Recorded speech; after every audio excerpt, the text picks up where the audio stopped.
ঘটনাটা আমার কাছে যেভাবে এসেছে আমি ঠিক সেভাবেই পড়ছি। আসসালামু আলাইকুম জসু ভাই, কেমন আছেন?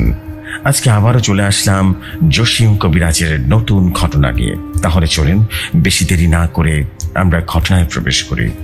আমি একদিন দাদার কাছে গিয়ে বললাম, দাদা আমাকে আজকে জসিম কবিরাজের একটা ঘটনা বলো না। অনেক দিন ধরে তুমি আমাকে ঘটনা শোনাও না, আজকে ঘটনা কিন্তু বলতেই হবে। তোমার বলা জসিম কবিরাজের ঘটনা সবাই পছন্দ করেছে। দাদা তখন বললেন, আচ্ছা দাদু ভাই, তুমি আজ ঘটনা শুনতে চাইছো?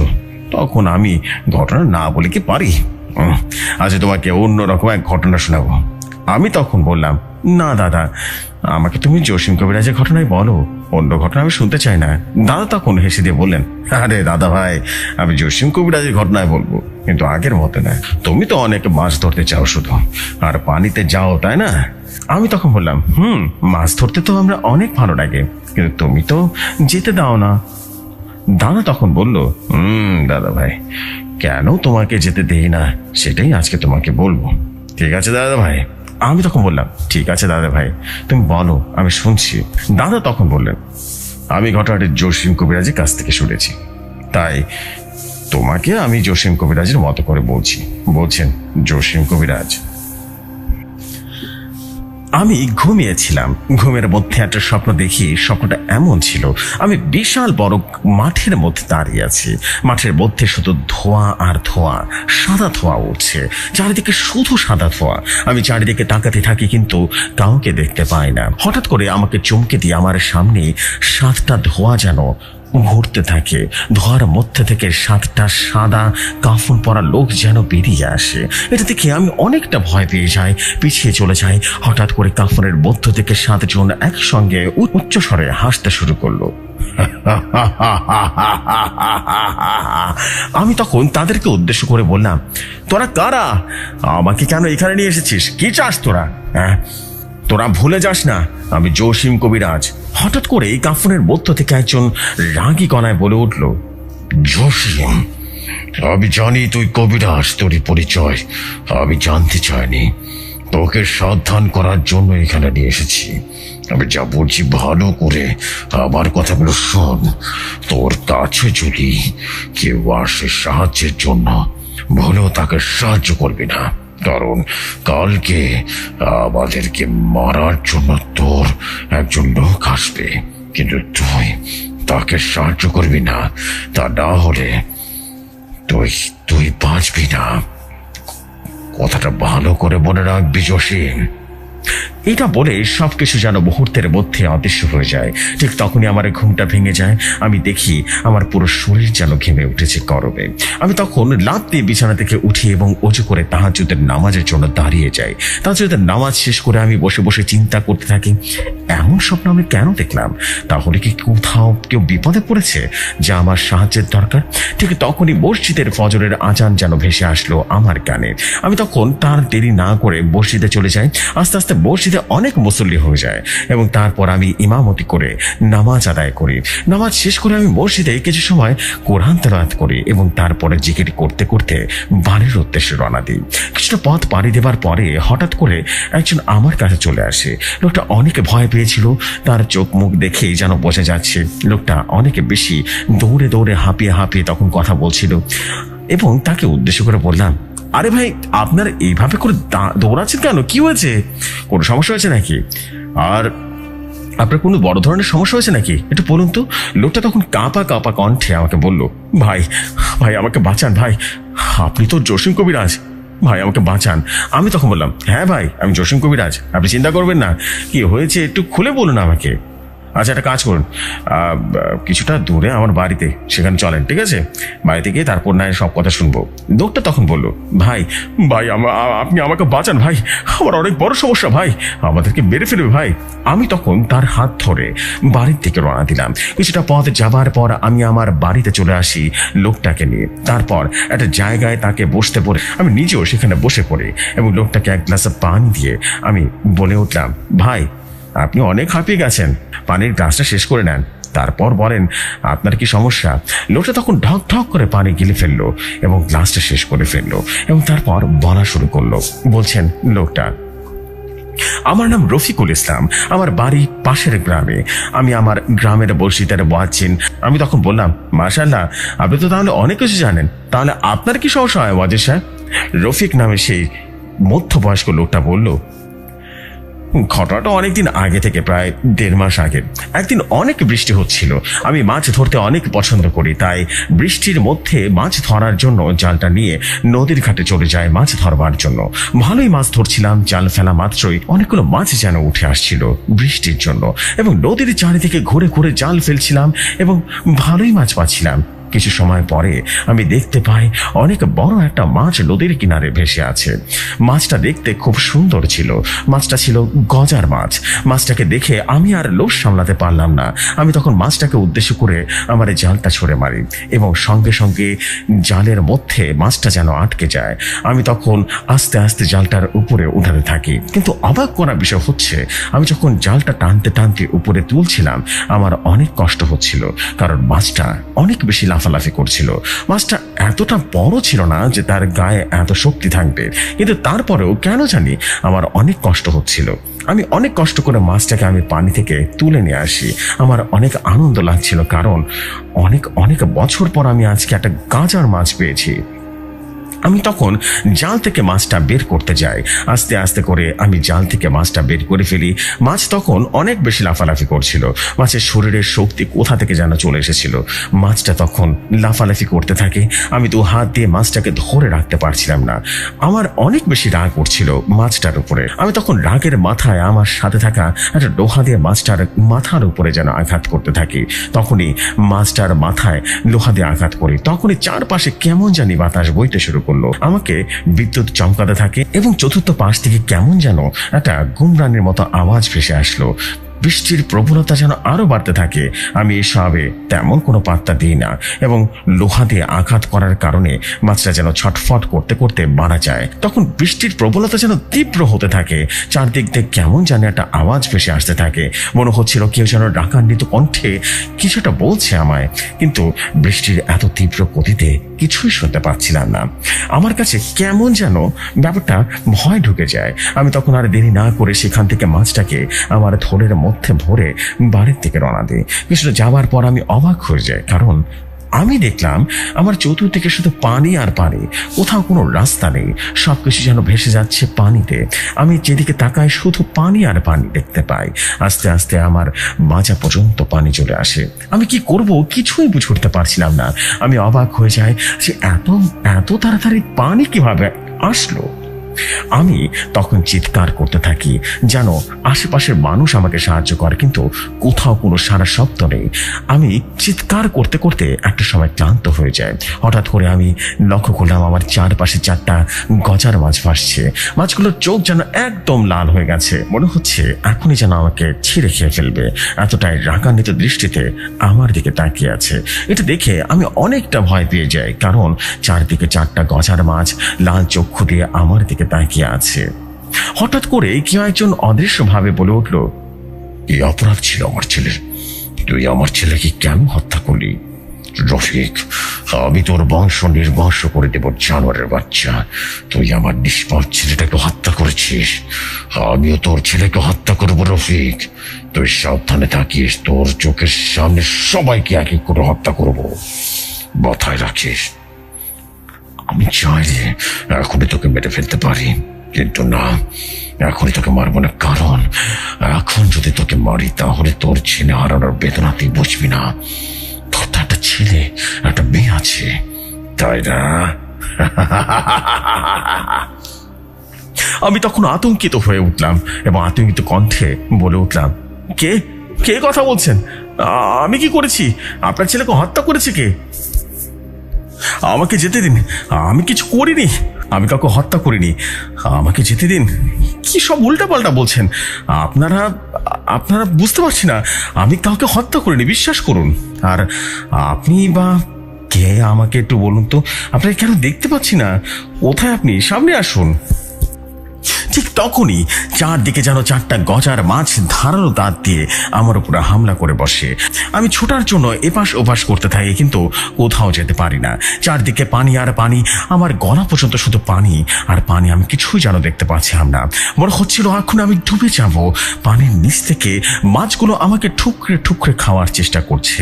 আমি ব্যথায় চিৎকার করতে থাকি, কিন্তু কেউ আমার ডাকে সাড়া দেয় না। তখন আসরের আজান ভেসে আসলো এবং মুহূর্তের মধ্যে কোথা থেকে যেন পানিটা অদৃশ্য হয়ে যায়। আমি ভয় যেন আতঙ্কিত হয়ে যায়। কিভাবে সম্ভব? একটু আগে তো দেখেছি চতুর্পাশে পানি আর পানি, ডুবে যাচ্ছিলাম পানির ভেতরে, কিন্তু এখন পানি নেই, একদম স্বাভাবিক, শুধু বৃষ্টি হচ্ছে। তখন আমি ধপাস করে মাটিতে বসে পড়ি আর ভাবতে থাকি একটু আগে আমার সাথে কি হয়ে গেল, আর সেই গজার মাছগুলো কেন আমার দিকে লাল দৃষ্টিতে তাকিয়েছিল এবং আমাকে কেনই বা আক্রমণ করলো, আর কেই বা অদৃশ্যভাবে বলল আমি তার ছেলেকে হত্যা করেছি, সে আমার বংশ নির্বংশ করে দিবে। আমি তো ভাবতেও আমার গা ছিমছিম করছে। আমি তো হাত দিয়ে মাথা চেপে ধরে জোরে একটা চিৎকার দিই এবং সেখানে জ্ঞান হারিয়ে ফেলি। আমি যখন জ্ঞান ফিরে আসে তখন আমি নিজেকে আবিষ্কার করি আমার ঘরের মধ্যে বিছানার উপরে শুয়ে আছি। আমি চোখ খুলে হতভম্ব হয়ে যায়, চারদিকে তাকাতে থাকি। কিছু সময় পরে আমার স্ত্রী আমাকে ডাক দিয়ে বলে ওঠে, ওকে শুনছো? তোমার কি ঘুম ভাঙলো নাকি? এখনো ঘুমাবে? এশারের আজান তো দিয়ে দিয়েছে, একটু পরে দিয়ে দিবে। তুমি মসজিদে যাবা না? আজান দেবা না মসজিদে? মাগরিবের সময় তো ঘুমালে। কি হয়েছে তোমার? তুমি এমন কেন করছো? এমন অসময় তো তুমি ঘুমাও না, আজ হঠাৎ করে মাছ ধরে এসে ঘুমালে। আমি আমার স্ত্রীর মুখে এমন কথা শুনে আমি আমার নিজের কথা বলার শক্তিটাও যেন হারিয়ে ফেলেছিলাম।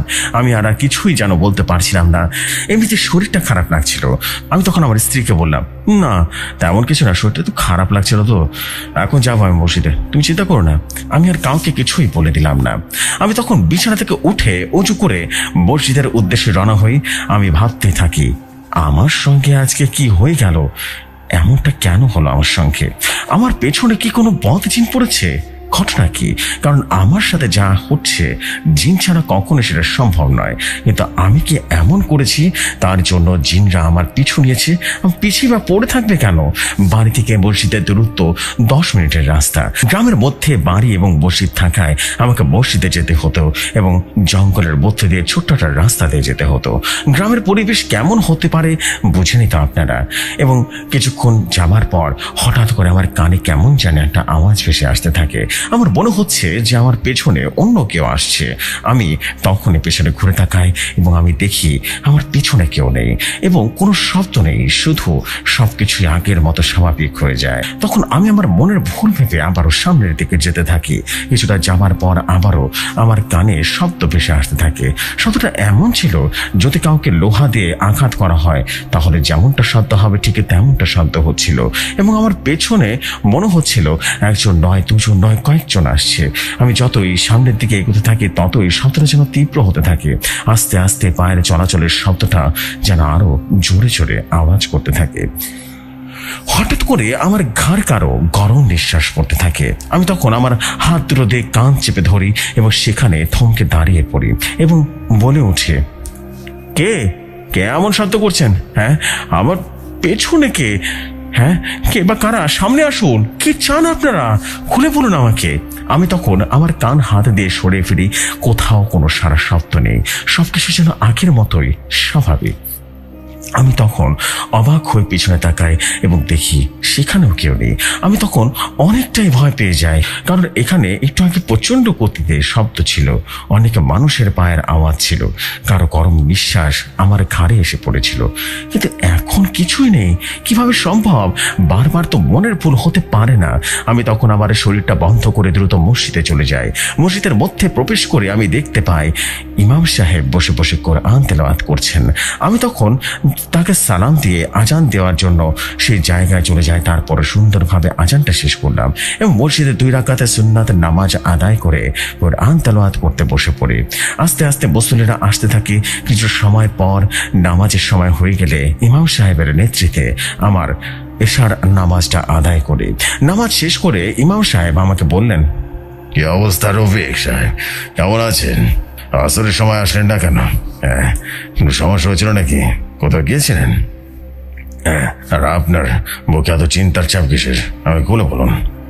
আমি তখন ইমাম সাহেবকে উদ্দেশ্য করে বলি, না না, তেমন কিছু না, আসলে আমি মাছ ধরতে গিয়েছিলাম তো বৃষ্টির মধ্যে, কখন যে আসরের ওয়াক্ত হয়ে গেছে আমি বুঝতেই পারিনি। আর বৃষ্টির মধ্যে মাছ ধরার কারণে মাগরিবের সময় অনেক খারাপ লাগছিল, তাই ঘুমের মধ্যেই সময়টা কেটে যায় আর কি, তেমন কিছু হয়নি। এমন একটা শরীর খারাপ ছিল আর কি হুজুর। ইমাম সাহেব তখন বললেন, আচ্ছা আচ্ছা, সমস্যা নেই, তাহলে চলুন দুজনে একসাথে বাসায় যাই। আসলে ইমাম সাহেব বাড়ি আমার বাড়ি থেকে দূরে, একই রাস্তা দিয়ে যেতে হয়। তারপর আমরা দুজনেই গল্প করতে করতে যার যার বাড়িতে চলে আসি। আসার পথে কোনো শব্দ কিছুই যেন হয় না। আমি বাড়িতে এসে তখন মনে করি হয়তো তখন আমার মনের ভুল ছিল এটা। তারপর আমি আমার স্ত্রী এবং আমার ছেলে মেয়ে একসাথে মিলে খানা খেতে বসে যাই। আমি তখন খানা খাওয়ার সময় আমার স্ত্রীকে উদ্দেশ্য করে বললাম, আচ্ছা তুমি কি গজার মাছ রান্না করোনি? হ্যাঁ, গজা মাছ গেল কোথায়?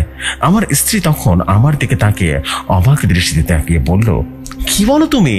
এসব গজার মাছ কোথা থেকে আসবে? তুমি তো আমাকে গজা মাছ দাওনি। আমি তখন আর কিছুই বললাম না। তখন সবাই খাওয়া দাওয়া শেষ করে যার যার রুমে চলে যায়। আমি তখন প্রকৃতির কাজের জন্য বাইরে চলে যাই। আমি তখন ঘর থেকে বাইরে যাই। আমার কাছে কেমন জানি জায়গাটা অপরিচিত মনে হচ্ছিল এইখানে আমি আজকে প্রথম আসলাম। আমি বেরাতেই পারছিলাম না যে এটা আমার নিজের বাড়ি।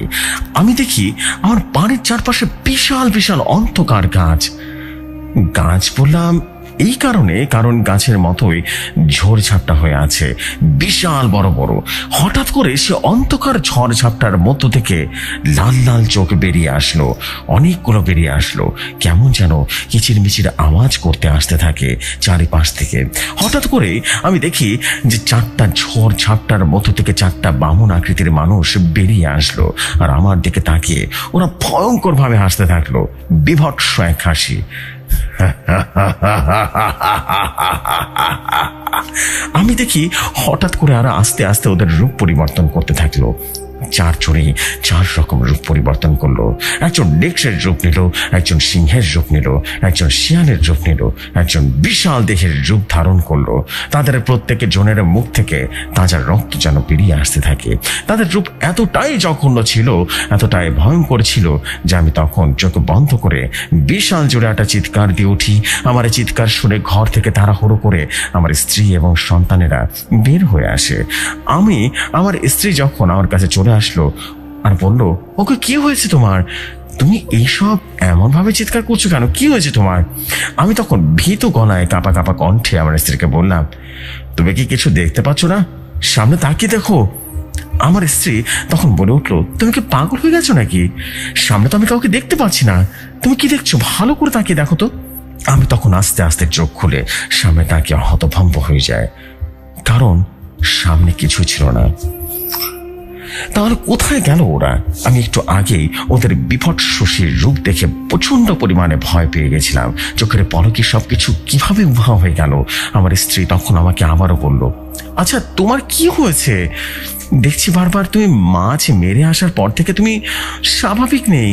আমি তখন আমার স্ত্রীকে সান্ত্বনা দিয়ে বলি, না তেমন কিছু না, আমি তোমাকে আগামীকাল সকালে সবকিছু বলবো, ঠিক আছে? এখন যাও, ঘুমাতে যাও তুমি।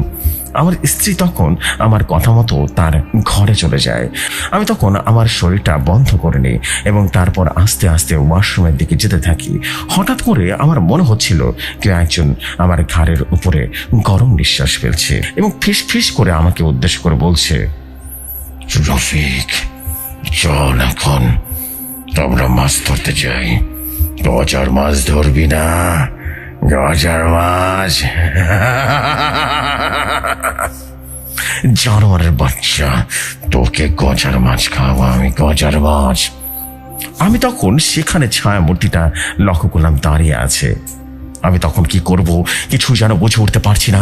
আমি তখন মনের ভেতরে কিছুটা সাহস জুগিয়ে আমার বাম দিকে ঘুরে তাকাই। তাকিয়ে যেটা দেখতে পাই সেটা আমার কলিজাটা যেন শুকিয়ে যায়, আমার শরীরের রক্ত চলাচল বন্ধ হয়ে যায়, এতটাই ভয় পেয়ে যায়। আমি দেখি আমার নিজের মাথা আমার বাম পাশে ভেসে আছে এবং আমার দিকে যেন লাল চক্ষুর দিকে ভয়ঙ্কর ভাবে হাসছে, আর সেই কাটা মাথার থেকে বৃষ্টির মতো রক্ত ঝরে ঝরে পড়ছে। আমি তখন একটা চিৎকার করে উঠি, কিন্তু আমার মুখ দিয়ে কোনো কথা বের হচ্ছিল না। হঠাৎ করে কোথা থেকে যেন একটা নেকড়ে চলে আসে এবং মাথাটাকে চিবিয়ে চিবিয়ে খেতে থাকে। এটা দেখে আমি এতটাই ভয় পেয়ে যাই যে সেখানে দাঁড়িয়ে আমি কাপড়ের উপরে যেন প্রস্রাব করে দিই। ঠিক তখনই বাতাসের গতিতে কেউ একজন ধাপাস করে আমার পিঠে একটা থাপ্পড় বসিয়ে দেয়। থাপ্পড়টা খেয়ে আমি কিছু দূরে ছিটকে পড়ে যাই এবং সঙ্গে সঙ্গে আমি জ্ঞান হারিয়ে ফেলি। হঠাৎ করে আমি নিজেকে আবিষ্কার করি একটা নদীর তীরে। আমি তখন চারদিকে ভালো করে চোখ বুলিয়ে তাকিয়ে দেখতে থাকি। এটা সেই জায়গা যেখানে আমি গজার মাছটাকে মেরেছিলাম। কিছু সময়ের মধ্যে আমি দেখি নদীর পানি এদিক ওদিক ছুটতে থাকে, মনে হচ্ছে নদীর মধ্য থেকে ভয়ঙ্কর কিছু বেরিয়ে আসবে। হঠাৎ করে চারদিকে তুমুল গতিতে বাতাস বইতে শুরু করবো। আমি সেখানে দাঁড়িয়ে থাকতে পারলাম না, এতটা তীব্র গতি বাতাস আমি যেন বুঝতে পারছিলাম না। হঠাৎ করে তীব্র বাতাস মুহূর্তের মধ্যে বিলীন হয়ে গেল, নদীর ঢেউটা যেন স্বাভাবিক হয়ে গেল। আমি হতভম্ব হয়ে যায়, কারণ এত তাড়াতাড়ি তীব্র বাতাস কোথায় বিলীন হয়ে গেল। হঠাৎ আমি সেখানে মানুষের চলাচলের আওয়াজ শুনতে পাই। আমি দেখি সেখানে আমার স্ত্রী এবং আমার ছেলে এবং আমার মেয়েকে নিয়ে উপস্থিত হয়েছে। তারা আমাকে এক পাশে কাটিয়ে নদীতে গোসল করার জন্য নেমে যায়। আমি সেখানে দাঁড়িয়ে দাঁড়িয়ে শুধু দেখছি, আমি কিছুই বলতে পারছি না। আমি দেখি আমার মেয়ে নদীর কিনারায় বসে আছে। হঠাৎ করে কোথা থেকে যেন আমার স্ত্রী হাতে একটা ধারালো অস্ত্র চলে আসলো। আমি দেখি আমার স্ত্রী রাগান্বিত চোখে আমার মেয়ের দিকে তাকিয়ে আছে এবং আমি তখন আমার স্ত্রীকে থামানোর জন্য অনেক চেষ্টা করি, কিন্তু আমার কথা ওরা কোনোভাবেই যেন শুনতে পাচ্ছিল না। আমি তখন দৌড় দিয়ে ওদের কাছে যেতে চাইলে আমার পা কিসের সাথে যেন আটকে যায়। আমি শত চেষ্টা করার পরেও সেখান থেকে নড়তে চড়তে পারছিলাম না। আমি দেখি আমার স্ত্রী আস্তে আস্তে আমার বেশ সামনে গিয়ে দাঁড়িয়ে পড়ল। আমার মেয়ে তখন নদীর উল্টো দিকে বসে পানির সাথে খেলা করছিল। ঠিক তখনই আমার স্ত্রী ধারালো অস্ত্রটা দিয়ে আমার মেয়ের মাথার ভেতরে ঢুকিয়ে দেয়। মুহূর্তের মধ্যে আমার মেয়ে শরীরে যেন ঝর্ণার মতো করে রক্ত বেরিয়ে আসতে থাকে। আমার মেয়ে যেন ছটফট করতে থাকে, কিন্তু আমার স্ত্রী আবারও আঘাত করতে যায়। আমি তখন হাউমাউ করে কান্না করতে থাকি, কিন্তু আমার কথা যেন ওরা শুনতে পাচ্ছিল না। মুহূর্তের মধ্যে পুরো নদীটা রক্তাক্ত হয়ে যায়। আমি আরো দেখতে পাই, সেটা দেখে আমি হতভম্ব হয়ে যাই। আমি দেখতে পাই আমার স্ত্রী আমার মেয়ের দেহটাকে জমি তুলে মাছের মতো করে ছোট ছোট করে কাটতে থাকে এবং তারপর সে নিজেই চিবিয়ে চিবিয়ে খেতে থাকে। খেতে খেতে সে ভয়ঙ্কর দৃষ্টি নিয়ে আমার দিকে তাকিয়ে থাকে। তার দৃশ্যটা এতটাই ভয়ঙ্কর ছিল যে মুহূর্তের মধ্যেই আমার কলিজাটা শুকিয়ে যায়। আমি তখন বিকট এক চিৎকার দিয়ে উঠি এবং লাফ দিয়ে উঠি। আমি চারপাশে তাকিয়ে দেখি আমি আমার রুমে শুয়ে আছি। আমার পাশে আমার স্ত্রী, আমার সন্তান আমার দিকে চেয়ে আছে এবং আমাদের মসজিদের ইমাম সাহেব দাঁড়িয়ে আছে। আমি তখন জোরে জোরে নিঃশ্বাস নিতে থাকি, এদিকে ওদিকে তাকাতে থাকি। আমি দেখি আমার পুরো শরীর যেন ঘামে ভিজে গেছে। আমি তখন আমার স্ত্রীকে জিজ্ঞেস করলাম, আমি এখানে কেন? আমি তো বাইরে ছিলাম, আর আমি কিভাবে আসলাম? আমার স্ত্রী যেটা বলল সেটা শুনে আমি যেন আকাশ থেকে পড়লাম। আমার স্ত্রী বলল, আপনি গত 2 দিন ধরে জ্ঞানবিহীন হয়ে পড়েছিলেন। সেদিন রাতে আপনি ঘরে চলে যেতে বললেন, আমি আপনার কথা মতো চলে যাই। আমি ঘরের মধ্যে আপনার জন্য অনেকক্ষণ অপেক্ষা করছিলাম। অনেক সময় পার হয়ে যাওয়ার পর আপনি আসলেন না। হঠাৎ করে বাইরে থেকে পাশ দিয়ে মাটি পড়ে যাওয়ার মতো আওয়াজ শুনতে পাই। আমি তাড়াতাড়ি করে বাইরে চলে যাই এবং কি দেখি আপনি উপর হয়ে মাটিতে পড়ে আছেন। আমি তখন তাড়াতাড়ি আপনার কাছে যাই, আপনাকে উঠানোর জন্য চেষ্টা করি, কিন্তু আপনার তো জ্ঞান ফিরছিল না। আমি দেখি আপনার কাপড় নষ্ট হয়ে গেছে। আমি মনে মনে বুঝতে পারি হয়তো আপনি অনেক ভয় পেয়েছেন। আমি তখন আমার ছেলে মেয়েকে সাহায্য নিয়ে আপনাকে ঘরের মতো নিয়ে আসি এবং তারপর আমি আপনার জামা কাপড় পাল্টে দিই। আমি অনেক অনেক বেশি ভয় পেয়ে যাই। যখন আপনার জামাটা আমি খুলে ফেলি, আমি দেখি আপনার পিঠে কেউ আঘাত করেছে, স্পষ্ট ছাপ ছাপ দাগ। আমি চিন্তা করি, এই গ্রামে আপনাকে কি আঘাত করবে? হ্যাঁ, এমন মানুষ তো কেউ নেই আমার জানা মতে। তাহলে আপনাকে কি আঘাত করলো? আমি তখন আপনার পিঠে আবারও ভালো করে লক্ষ্য করে দেখি এটা কোনো মানুষের হাতের ছাপ হতেই পারে না। আমি তখন আরো বেশি ভয় পেয়ে যাই, কারণ আমি চিন্তা করি হয়তো আপনার পেছনে কোনো খারাপ জিন পড়ে আছে। আমি আপনার জ্ঞান ফেরানোর অনেক চেষ্টা করি, কিন্তু কোনোভাবে আপনার জ্ঞান যেন ফিরছিল না। আপনি ঘুমের মধ্যে কেমন যেন আবল তাবল বলতে থাকেন। এটা তো আমি আরো বেশি ভয় পেয়ে যাই। এইভাবে ভয়ে ভয়ে রাত কেটে যায়। ফজরের আজান দেওয়া মাত্র আপনি স্বাভাবিক হয়ে যান, কোনো শব্দ করেন না, কিন্তু আপনার জ্ঞান ফিরছিল না। তারপরে আমি গিয়ে অজু করে ফজরের নামাজ পড়ে আল্লাহর কাছে অনেক দোয়া করি। কিছু সময় পর হঠাৎ করে বাইরে থেকে কেউ একজন সালাম দিয়ে ওঠে। আমি তখন দরজার ওপারে উঠে দেখি মসজিদের ইমাম সাহেব এসে দাঁড়িয়ে আছে। আমি তখন সালামের উত্তর দিয়ে ইমাম সাহেবকে আপনার বিষয়ে সমস্ত ঘটনা খুলে বলি। ইমাম সাহেব তখন বলে উঠলেন, আচ্ছা আচ্ছা, ঠিক আছে ঠিক আছে, আপনি আপনি থামেন, বাকিটা বাকিটা আমি বলছি, ঠিক আছে? ইমাম সাহেব বলে উঠে, রফিক সাহেব, আপনি যখন এশার নামাজ পড়তে গিয়েছিলেন তখন আমার কেমন জানি একটা মনে হচ্ছিল। হ্যাঁ, আপনি স্বাভাবিক ছিলেন না। আমার কেমন জানি মনে হচ্ছিল, বুঝতে পারছেন, যে আপনার কেউ একজন কিছু একটা করছে। আপনি যখন বলছেন কিছু হয়নি, তো স্বাভাবিক আছেন তো, আপনি কোনো রকম কিছু বললেন না। আমি তখন আপনাকে কোনো রকম জোরাজোরি করিনি, কিন্তু আপনি ফজরের নামাজ পড়তে আসেন না। তখন আমি ভাবলাম যে এবার আমি আপনার বাসায় গিয়ে দেখব। আমি যখন আপনার বাড়িতে প্রবেশ করি, আমার কাছে কেমন জানি একটা অনুভব হচ্ছিল যে এখানে অস্বাভাবিক কিছুটা আছে। আমি তখন আমার শরীরটা বন্ধ করে আপনার ঘরে প্রবেশ করি, সালাম দিই। কিছু সময় পরে ভাবি সাহেব ঘর থেকে বের হয়ে আসে এবং আমাকে আপনার বিষয়টা পুরো ঘটনা খুলে বলে। তখন আমি নিশ্চিত হয়ে যাই যে আপনার সাথে অস্বাভাবিক ঘটনা ঘটছে। আমি তখন সোজা আপনার ঘরে প্রবেশ করি এবং আপনার জ্ঞান ফেরানোর অনেক চেষ্টা করি, কিন্তু আপনার জ্ঞান আর ফিরছিল না। তখন আমি রুকায় করা শুরু করি। 3 ঘন্টা একটানা রুকায় করার পর হঠাৎ করে আপনার মধ্যে কে একজন রাগী কণ্ঠে বলে উঠল, হুজুর, রুকিয়া বন্ধ কর, আবার আর সহ্য হচ্ছে না, আমি জোরে পড়ে যাচ্ছি, আমাকে ছেড়ে দে, বন্ধ কর। তুই বল, আমার কাছে তুই কি চাস? যা চাইবি আমি তোকে সেটা দিব, তুই রুকিয়া বন্ধ কর। আমি তখন সেই জিনটাকে উদ্দেশ্য করে বললাম, কে তুই, আর মুয়াজ্জিন সাহেবকে কেন কষ্ট দিচ্ছিস? আপনার মধ্যে যে জিনটা আছে না, সে তখন রাগী কণ্ঠে বলল, আমার ওকে অনেক পছন্দ হয়েছে, আমি ওকে নিয়ে যেতে চেয়েছিলাম, কিন্তু আমি ওকে নেব না। তুই আমাকে মারিস না, আমি চলে যাচ্ছি, তুই দয়া করে আমাকে মারিস না, আমি আর কখনই আসবো না এখানে। আর হ্যাঁ, শুনে রাখ, ওর জ্ঞান ফিরতে আরো 24 ঘন্টা সময় লাগবে। মুহূর্তের মধ্যে জিনটা আপনার মধ্য থেকে বেরিয়ে যায়। আমি অবাক হয়ে যাই, কারণ এমনটা তো হওয়ার কথা ছিল না। আমি জীবনে প্রথমবার দেখলাম যে কোনো জিন এভাবে কিছু না বলে চলে গেল, আগের মতো করে চলে গেল। কিন্তু আমি অতটা গুরুত্ব দিলাম না, ভাবলাম বিপদ তো গেছে। তারপর আমি কিছুটা তেল পরা আর পানি পরাতে চলে আসি। আবার আজকে ফজরের নামাজ পড়ে এসে অপেক্ষা করছি আপনার জ্ঞান ফেরানোর জন্য, বুঝতে পেরেছেন? আর আপনার এখনই জ্ঞান ফিরে আসলো আর কি। তো কি হয়েছিল রফিক সাহেব, বলুন, আমি পুরোটা খুলে বলুন তো।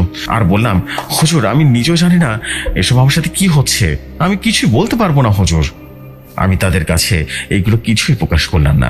আমি মনে মনে ভাবলাম হয়তোবা জিনটা চলে গেছে, কিন্তু আমি ভাবতেই পারিনি সামনে আমার সঙ্গে কি ভয়াবহ ঘটনা ঘটতে চলেছে। হয়তো এটাই আমার জীবনের সবচাইতে বড় ভুল ছিল। ইমাম সাহেব তখন বলল, আচ্ছা আচ্ছা, ঠিক আছে, তাহলে আপনি থাকেন, আমি যাই, গিয়ে গোসল করব, আবার জোহরের ওয়াক্ত আসছে। হ্যাঁ, আপনি এখন একটু রেস্ট নেন। এই বলে ইমাম সাহেব সেখান থেকে চলে যান। আমি তখন বিছানায় শুয়ে শুয়ে ভাবছি, কিভাবে সম্ভব এত ভয়ঙ্কর একটা মুহূর্ত এইভাবে কেটে যাবে। আর যে ভয়ঙ্কর স্বপ্নটা দেখলাম সেটার মানেটা কি? কেনই বা দেখলাম এই জঘন্যতম স্বপ্ন? আমি যেন পাগল হয়ে যাচ্ছি, কি হচ্ছে আমার সঙ্গে। তখনই আমার ইমাম সাহেবের কথা মনে পড়ে যায়। ইমাম সাহেব বলেছেন সে জিনটা চলে গেছে, আর কোনো সমস্যা হবে না। আমি এসব চিন্তা করা বাদ দিয়ে বিছানা থেকে উঠে যাই, পুকুরে গিয়ে গোসল করে এসে মসজিদে চলে যাই। তারপরে আজানের সময় হয়ে গেলে আমি আজান দিয়ে দিই। আজান দেওয়ার সময় কতটা যে শান্তি অনুভব করেছি তা আমি বলে বোঝাতে পারবো না। আমার সকল চিন্তার মুহূর্তের মধ্যেই যেন দূর হয়ে যায়, আমার শরীরটা যেন হালকা হয়ে যায়, অনেক অনেক বেশি ভালো লাগছিল। এত ভালো অনুভূতি আমার আগে কখনো হয়নি। তারপরে সুন্নাত নামাজ আদায় করে কোরআন তেলাওয়াত করতে থাকি। প্রায় 20 মিনিট কোরআন তেলাওয়াত করার পর দেখি মসজিদের অনেক মুসল্লি চলে এসেছে। তারপর ইমাম সাহেবের নেতৃত্বে আমরা জোহরের নামাজ আদায় করি। নামাজ শেষ করার পর কিছুটা সময় ইমাম সাহেবের সাথে গল্প গুজব করে আমি বাড়িতে চলে যাই। ভালোভাবেই কেটে যায় দিনটি। 1 দিন, 2 দিন, 3 দিন এবং 7 দিন, 15 দিন ভালোভাবে কেটে যায়। এর মাঝে কোনো সমস্যা দেখা দেয়নি। 15 দিন কেটে যাবার পরে আমি লক্ষ্য করি আমার সন্তানদের মধ্যে কেমন জানি একটা পরিবর্তন চলে এসেছে। আমি তখন রফিক সাহেবকে জিজ্ঞেস করলাম, আচ্ছা রফিক সাহেব, আমাকে এটা বলেন তো, আপনি কি কোনো পরিবর্তন খেয়াল করছেন? রফিক সাহেব তখন আবারও বলতে শুরু করলেন, কি বলবো জসিম ভাই, আমার ছেলে মেয়েকে আমি কখনো দেখিনি। তারা কখনো জোরে জোরে কথা বলেছে। 2 ভাই বোন সব সময় একসঙ্গে থাকতো, কখনো কেউ কারোর সাথে ঝামেলা করতো না, কিন্তু হঠাৎ করে তাদের কি হয়ে গেল যে কাউকে সহ্য করতে পারছে না। সময় অসময়ে তারা ঝগড়া করতেই থাকে। একদিন রাতের ঘটনা বলি আপনাকে। সেদিন রাতে আমরা সবাই একসঙ্গে খাওয়া দাওয়া করে বসে আছি। সবাই চুপচাপ করে খাওয়া দাওয়া করছিলাম, কেউ যেন কোনো কথা বলছিলাম না। হঠাৎ করে দেখি আমার ছেলে তার খাবার প্লেটে রীতিমতো আমার মেয়ের দিকে ছুঁয়ে মারলো। আমার মেয়ে তার খাবার প্লেট আমার দিকে ছুঁড়ে মারে। মুহূর্তের মধ্যে দুজনের মধ্যে সংঘর্ষ শুরু হয়ে যায়, রীতিমতো হাতাহাতি মারামারি শুরু হয়ে গেল। আমি তখন তাড়াতাড়ি করে ওদের সেখানে দাঁড়িয়ে যাই এবং দুজনকে দুই দিক থেকে সরিয়ে দিই, আর আমি দুজনকে রীতিমতো শাসাতে থাকি। তখন ওরা দুজনকে বাজে ভাষায় বকাবকি করতে থাকে, এতটা বিশ্রী ভাষায় বকাবকি করতে থাকে যেটা শুনে আমার স্ত্রী অনেকটাই রাগান্বিত হয়ে যায় এবং তাদেরকে আঘাত করে। দুজনকে জোরে একটা থাপ্পড় মারে এবং তারপরে যেটা ঘটে সেটা দেখে আমরা আরো বেশি অবাক হয়ে যাই। ছেলের বয়স হচ্ছে 5 বছর আর মেয়ের বয়স হচ্ছে 7 বছর, কিন্তু তখন তারা এমন ভয়ঙ্কর ভাবে দুজন হাসতে থাকে যেন মনে হচ্ছিল তাদের বয়স 100 বছরেরও বেশি। এবং মোটা কণ্ঠে দুজন ভয়ঙ্কর ভাবে হাসতে থাকে, বিশ্রী এক হাসি, এবং দুজনের কাঁধে হাত রেখে তাদের রুমে চলে যায়। আমি এবং আমার স্ত্রী তাদের যাওয়ার দিকে এক হতভম্ব দৃষ্টিতে তাকিয়ে আছি, অবাক দৃষ্টিতে তাকিয়ে আছি। কিছু সময় আগেও ওরা এমন ভাবে ঝগড়া করছিল যেন মনে হচ্ছিল দুজনের শত্রু, এবং হঠাৎ ওরা এমন ভাবে মিশে আছে মনে হচ্ছে ওদের থেকে আপনার কেউ নেই। কি হচ্ছে কিছুই বুঝে উঠতে পারছি না। মুহূর্তে রং বদলে যাচ্ছে, কিন্তু কেন? এমনটা তো এর আগে কখনো হয়নি। তারপর আমি আমার স্ত্রী এবং আমার রুমে চলে যাই। আমি এবং আমার স্ত্রী শুয়ে ভাবছিলাম কি হচ্ছে আমাদের সঙ্গে। আমার স্ত্রী তখন রীতিমতো ভয় আমাকে বলল, আমার না কেমন জানি লাগছে, ভয় লাগছে। আমার মনে হচ্ছে অনেক বিপদ আসছে আমাদের উপরে। আমি মনে হয় আপনার থেকে অনেক দূরে চলে যাব। আমি তখন আমার স্ত্রীকে সান্ত্বনা দিয়ে বললাম, আরে বাবা, কি যে আবল তাবল বলছো না তুমি। চিন্তা করো না, আমাদের কিচ্ছু হবে না ইনশাআল্লাহ। তুমি আমাকে রেখে কোথাও যেতে পারবে না, বুঝতে পেরেছো? এইটা বলে আমি আমার স্ত্রীকে রীতিমতো শক্ত করে জড়িয়ে ধরে ঘুমিয়ে পড়ি। ফজরের অনেকটা আগে আমার ঘুম ভেঙে যায়। আমি তখন বিছানা থেকে উঠে আমার রুম থেকে বেরিয়ে যাই। বের হওয়া মাত্রই আমার কানে কেমন যেন একটা হাসির শব্দ ভেসে আসলো। আমি তখন হাসির শব্দটাকে অনুসরণ করতে থাকি। অনুসরণ করতে করতে আমার ছেলে মেয়ের রুমের রীতিমতো সামনে গিয়ে হাসির শব্দটা অদৃশ্য হয়ে যায়। আমি তখন অনেকটাই ভয় পেয়ে যাই এবং চিন্তা করতে থাকি আমার ছেলে মেয়ের কোনো সমস্যা হলো নাকি। আমি তখন তাদের রুমে প্রবেশ করার জন্য রুমের দরজা ধরে ধাক্কা দেওয়া শুরু করলাম এবং আমি রীতিমতো হতভম্ব হয়ে যাই এবং সঙ্গে সঙ্গে রুমের মধ্যে প্রবেশ করে দেখি তারা দুজনে রীতিমতো গভীর ঘুমে আচ্ছন্ন হয়ে গেছে। আমি তখন ভাবতে থাকি তাহলে দরজা কেন খোলা। পরক্ষণে মনে পড়ে যায় হয়তো তারা দুজনেই দরজা বন্ধ করতে ভুলে গেছে। আমি তখন তাদের রুম থেকে বের হয়ে যাই এবং দরজাটা বন্ধ করে দিই। আমি তখন ওয়াশরুমে গিয়ে ওয়াশরুমে কাজ শেষ করে অজু করে বসে আছি। আমি যখন অজু করেছিলাম আমার মনে হচ্ছিল যে আমার পেছনে একজন দাঁড়িয়ে আছে। আমি তখন ভয়ে আস্তে আস্তে আমার খাটটা পিছনের দিকে বাঁকা করে দেখি আমার পিছনে কেউ আছে কিনা। লক্ষ্য করলাম কেউ নেই। স্পষ্ট আমি বুঝতে পারছিলাম কেউ তো দাঁড়িয়ে আছে, কিন্তু এখন দেখছি কেউ নেই। আমি তখন আর কিছু চিন্তা না করে তাড়াতাড়ি অজু শেষ করে রুমে চলে যাই। রুমে গিয়ে আমি পাঞ্জাবিটা পড়তে পড়তে আমার স্ত্রীকে ডেকে তুলি। আমার স্ত্রী উঠে গেলে আমি মসজিদের উদ্দেশ্যে রওনা দিয়ে দিই। কিছুটা সময় যাওয়ার পর আমার মনে হচ্ছিল আমার পেছনে কেউ একজন আছে। চারদিকে অন্ধকার আর অন্ধকার। আমার হাতে ছোট্ট একটা টর্চ লাইট আর সেটা নিয়ে বেরিয়েছি মসজিদে যাওয়ার জন্য। আমি তখন আমার শরীরটা বন্ধ করে নিই। আমি তখন লাইটটা জ্বালিয়ে পেছন ফিরে তাকিয়ে দেখি সেখান থেকে কালো একটা ছায়া অদৃশ্য হয়ে যাচ্ছে। আমি তখন বেশ ভয় পেয়ে যাই এবং জোরে জোরে কোরআন তেলাওয়াত করতে করতে মসজিদের দিকে দ্রুত যেতে থাকি। যখনই মসজিদে প্রবেশ করতে যাব ঠিক তখনই একটা অদৃশ্য একটা কণ্ঠ আমি শুনতে পাই। কেউ একজন মোটা কণ্ঠে বলে উঠল, রফিক, এত দ্রুত তুই ভয় পেয়ে গেলি? নিজেকে আরো শক্ত কর রফিক, তোর সামনে খুব ভয়াবহ কিছু অপেক্ষা করছে রে রফিক। তোর বংশকে আমি নির্বংশ করে দেব রফিক, তোর বংশ আমি নির্বংশ করে দেব। আমি তখন খুব দ্রুত গতিতে মসজিদে প্রবেশ করলাম। মসজিদে প্রবেশ করে আমি পেছনে তাকিয়ে যেটা দেখি সেটা দেখার জন্য মোটেই প্রস্তুত ছিলাম না। বাইরে বিশাল বড় একটা গজার মাছ হাওয়ায় ভাসমান অবস্থায় আমার দিকে তাকিয়ে আছে।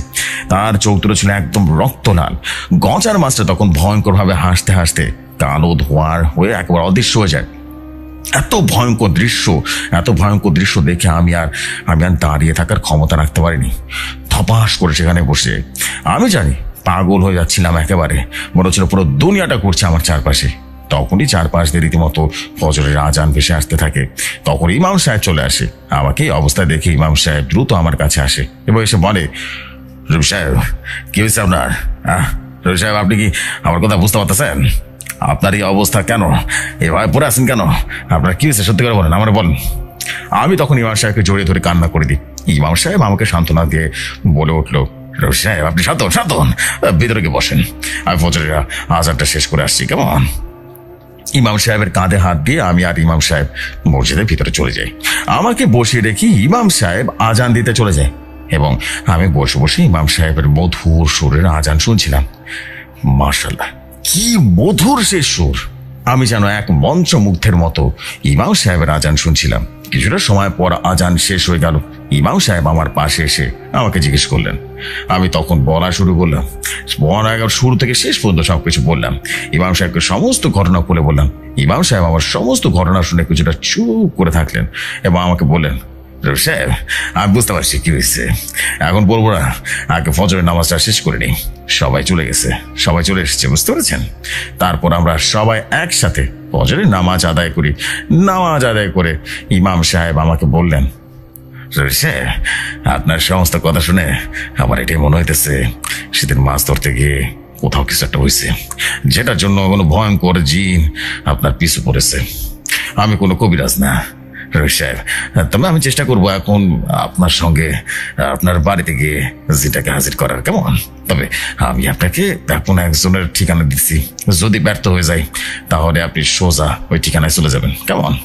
এই কবিরাজের নাম হচ্ছে জসিম কবিরাজ। সে অনেক শক্তিশালী, বিজ্ঞ কবিরাজ। হ্যাঁ, সে আপনার এই সমস্যার সমাধান করতে পারবে, বুঝতে পারছেন? এমন কোনো কাজ নেই যে সে পারে না, ইনশাল্লাহ। তার আগে চলেন আমি একবার দেখে আসি আপনার সঙ্গে এমন কে করতেছেন। তারপরে আমি এবং ইমাম সাহেব আমাদের বাড়ির উদ্দেশ্যে রওনা হয়ে যাই। কিছু সময় পর আমি এবং ইমাম সাহেব আমাদের বাড়িতে প্রবেশ করি। আমরা যখন বাড়িতে প্রবেশ করি, একদম নিরিবিলি ছিল বাড়িতে এবং যা একদম কোনো সারা শব্দ ছিল না। আমি একটু হতভম্ব হয়ে যাই। আমি আর ইমাম সাহেব আস্তে আস্তে আমাদের ঘরের মধ্যে প্রবেশ করি। যখনই আমার ছেলে মেয়েদের রুমে চলে যায়, ঠিক তখনই একটা আওয়াজ শুনতে পাই। কেউ একজন রাগী কণ্ঠে হাসছে আর বলছে, কিরে ইমাম, কেন এসেছে এখানে? আমাকে দেখে নাকি? আমাকে মারতে কোনটা? ইমাম সাহেব তখন বলে উঠল, কে তুই? কে যাস তুই এখানে? কে করছিস এখানে বল? আবার কেউ যেন রুমের ভেতর থেকে বলে উঠল, রাগী কণ্ঠে বলল, শোনের বাচ্চা, আমি তোকে প্রশ্ন করছি, তুই উত্তর দিবি, কিন্তু তা না করে উল্টো আমাকে প্রশ্ন করছিস। একদম মেরে ফেলবো, একদম মেরে ফেলবো কিন্তু তোকে। ইমাম সাহেব তখন প্রচন্ড রাগী কণ্ঠে বললো, শয়তানের বাচ্চা, তোর কত বড় সাহস তুই আমার সাথে কথা বলো? এমনি করে তুই জানতে চাস আমি এখানে কেন এসেছি? তাহলে শোন, আমি এসেছি তোকে মারতে, শয়তানের বাচ্চা কোথাকার। তখনই ঘরের মধ্যে ভয়ঙ্কর খাসির শব্দে আবারও যেন চারিদিকটা ভরে গেল। মোটা কণ্ঠে সে বলে উঠল, স্বাগতম তোকে ইমাম, স্বাগতম, বললে আমাকে ছুঁয়ে দেখা।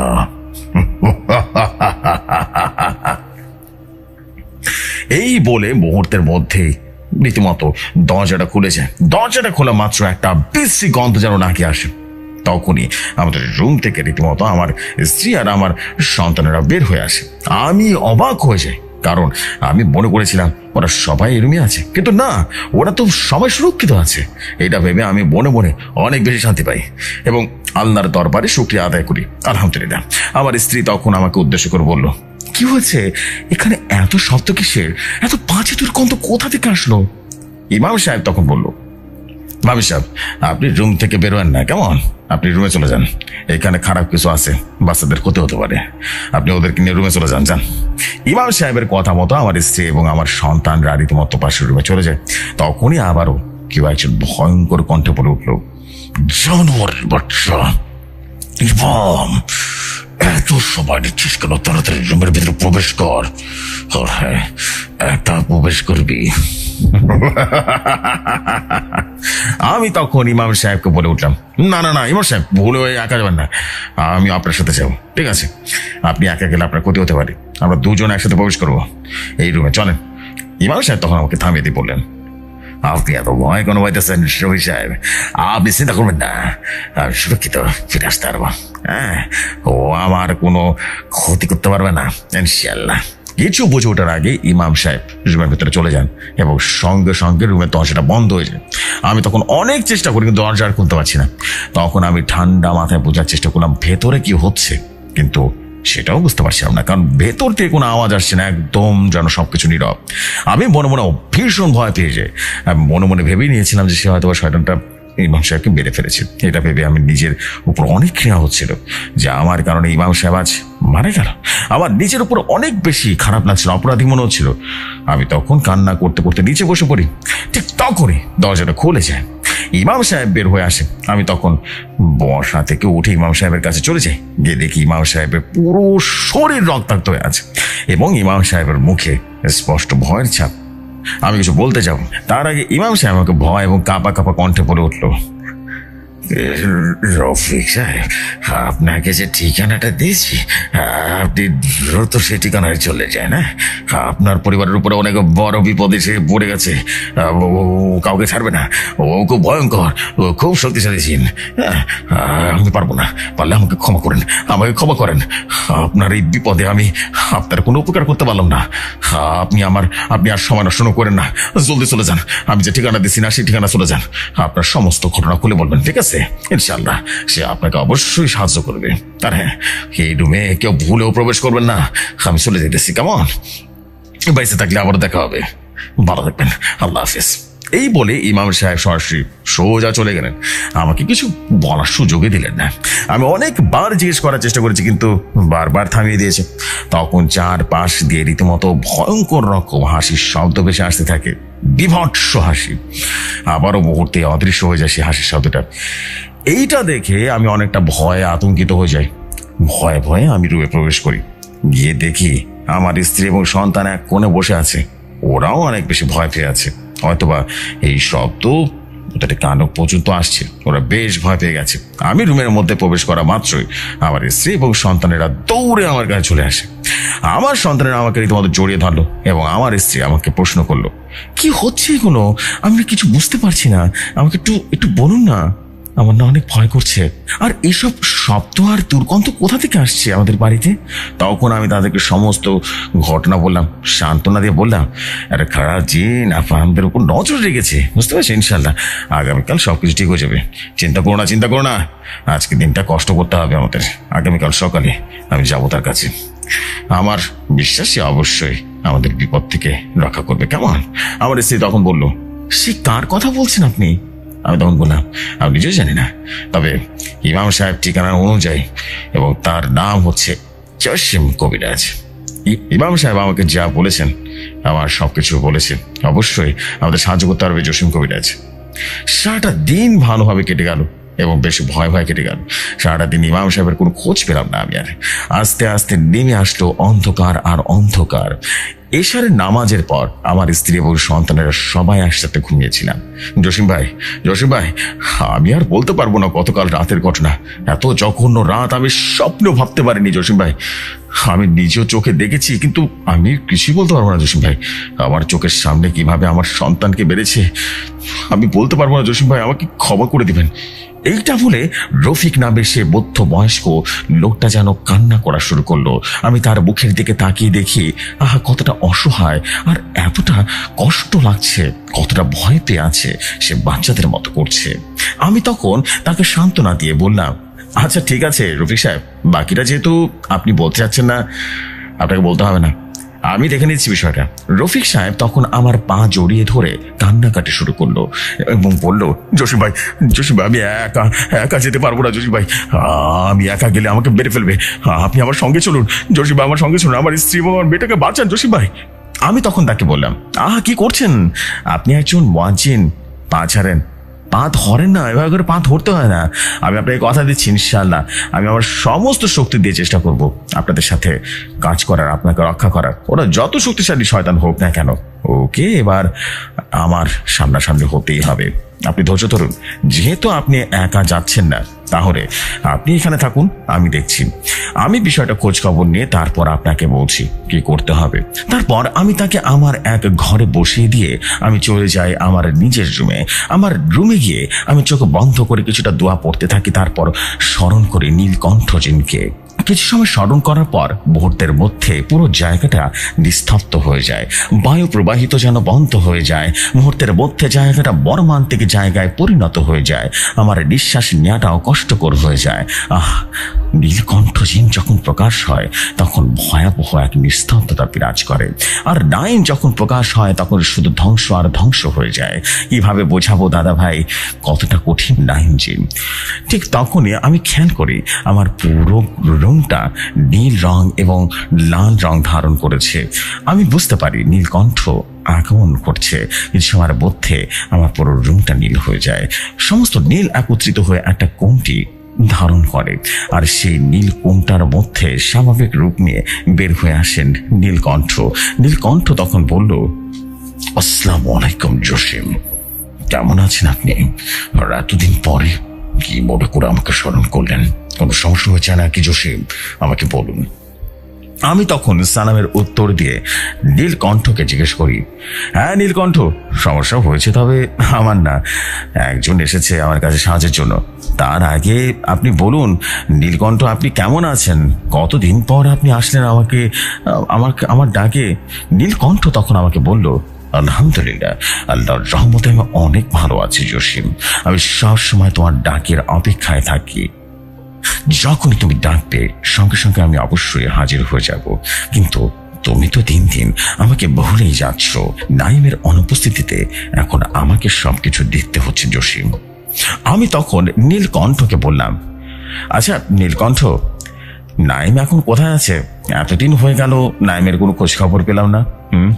নীলকণ্ঠ তখন বলল, জসিম, নাইম একটা বিশাল বড় কাজে ব্যস্ত হয়ে আছে, যেটার জন্য সে তোমার ডাকে সাড়া দিতে পারছে না জসিম। তবে সে আমাকে অনুমতি দিয়ে গেছে যেন সব সময় তোমার ডাক দেওয়ার সঙ্গে সঙ্গে আমি উপস্থিত হতে পারি। তবে নাইম একটা বিপদের আশঙ্কা পেয়েছে জসিম, যেটা খুবই ভয়ঙ্কর হতে চলেছে, যে যুদ্ধে তোমাকেও মিলিত হতে পারে। জসিম, নিজেকে প্রস্তুত করতে হবে। আমি তখন নীলকণ্ঠকে উদ্দেশ্য করে বললাম, আমি সব সময় প্রস্তুত আছি নীলকণ্ঠ, আপনি চিন্তা করবেন না। কিন্তু তার আগে আমাকে রফিক মুয়াজ্জিন বিষয়টা সমাপ্তি ঘটাতে হবে। আমি তখন শুরু থেকে সবকিছু নীলকণ্ঠকে বললাম। নীলকণ্ঠ তখন আমাকে বললেন, আপনি কোনো চিন্তা করবেন না জসিম, আমি এক্ষুনি যাচ্ছি এবং বিষয়টা জেনে কিছু সময়ের মধ্যে ফিরে আসছি।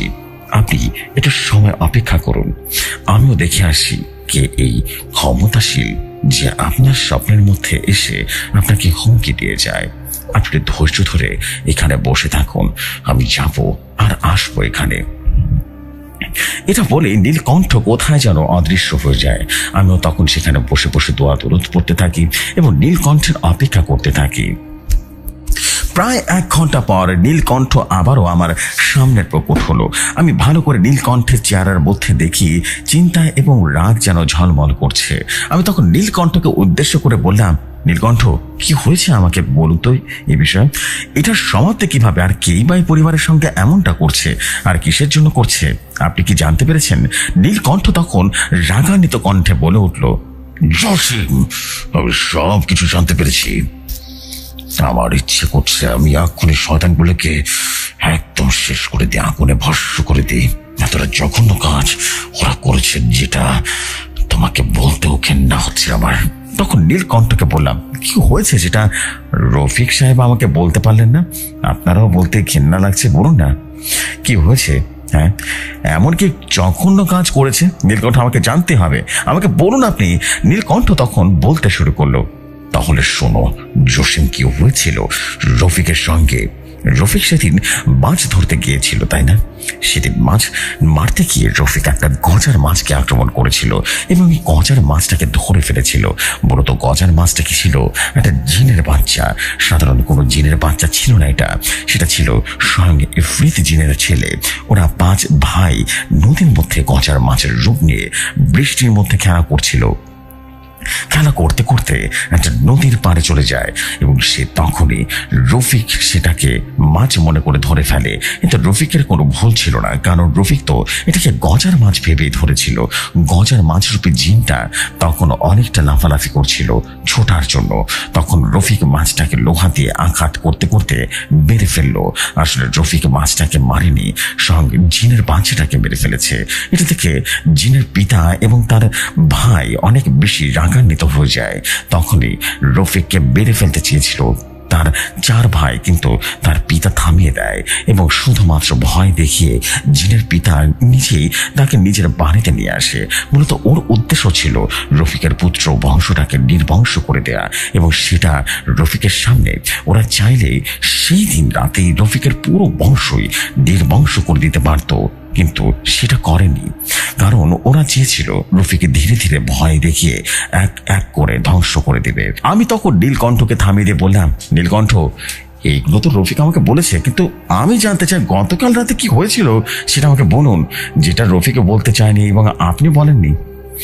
গতকাল ইমান যখন ওদের বাড়ি চলে যাচ্ছিল, ঠিক তখনই পথের মাঝে জঙ্গলের ভেতরে ইফরিত এবং ওকে ধ্বংস করে দেয়, আর ইমাম সাহেবের দেহটা খুবলে খুবলে খেয়ে ফেলে শয়তানের বাচ্চাগুলো। ওরা বুঝতে পেরে যায় যে ইমাম আপনার ঠিকানা দিয়েছে রফিককে। এই জন্যই ওরা সিদ্ধান্ত নেয় যে সেই রাতে ওদেরকে ধ্বংস করে ফেলবে।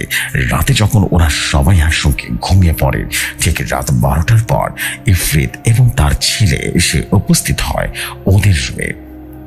ইফরিত তখনই রফিকের স্ত্রীর মধ্যে প্রবেশ করে। সঙ্গে সঙ্গে রফিকের স্ত্রীর চোখ খুলে যায়। ঠিক তখনই রফিকের ঘুম ভেঙে যায়। রফিকে দেখে তার স্ত্রীর উপরের দিকে তাকিয়ে শুয়ে আছে, কোনো নাড়াচাড়া করছে না।